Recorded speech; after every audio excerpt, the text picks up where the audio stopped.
Good morning! So nandito po tayo ngayon sa Paniman Beach Resort. Dito yan sa Puerto Azul. Sako pa to ng Cavite, no? So kasama ko yung pinsan ko, si Kumaring Anin. O i-follow nyo siya sa kanyang sa kanyang channel. Ay, sa kanyang Facebook page. O iniwan tayo ng mga kasama natin. So ganito kaganda dito sa Paniman. Kaso walang kuryente sila ngayon kasi sumabog daw yung nila, transport, basta yung kuryente nila. Ito talaga yung literal na wala tayong kasama dito sa resort na to, kundi yung mga may-ari, yung mga maintenance. Kasi Monday ngayon, tinaon talaga namin ng Monday para wala kaming kasama. Yes! Para atin tong buong Paniman Beach! Nakakaloka! Ganyan yung trip namin, bigla-biglaan, di ba? Tignan nyo naman, oh my God, ang ganda! Diba? Ayun yung kasama namin. Ang daming mga cottages pero walang laman. Kami lang talaga ang tao dito. Literal na senti ka lang talaga dito. So ayan yung mga kasama namin. Si Kuya Juan, si Ate Jubel, si Anin, at nasa na yung isa natin kasama, si Marvin. So nagdala kami ngayon ng butane, tapos siya kami magluluto. Ito lang yung pagkain namin, no? Talong-talong lang, tapos mga mga dilis at saka mga prito-prito lang, ganon. Tapos meron kaming saging dito. So ayan na mga mare, let's go na. Habang wala tayong kasama at hindi po masyadong mainit, maliligo na tayo. Let's go!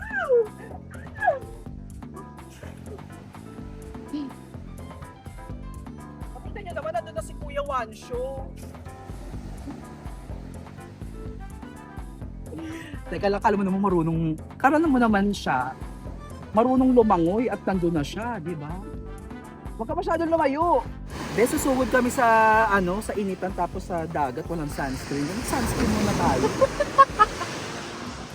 Baka gusto mong umiyak ka mamaya sa hapdi.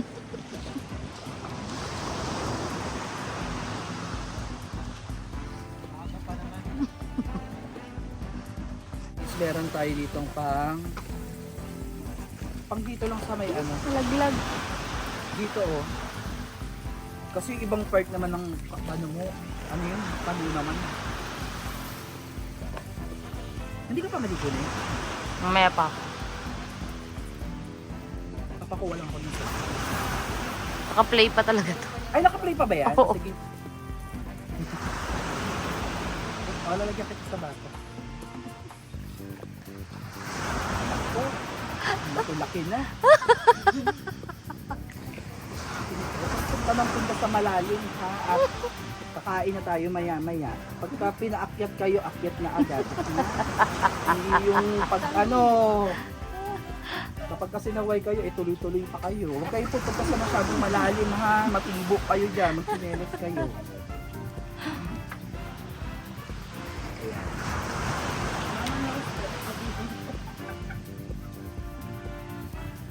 Mama Monster.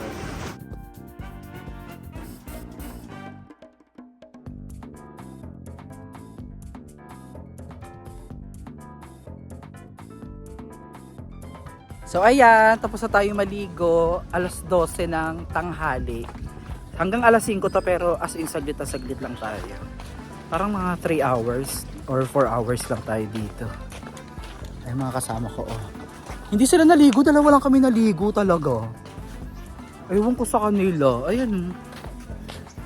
Ito yung ganda, Bye!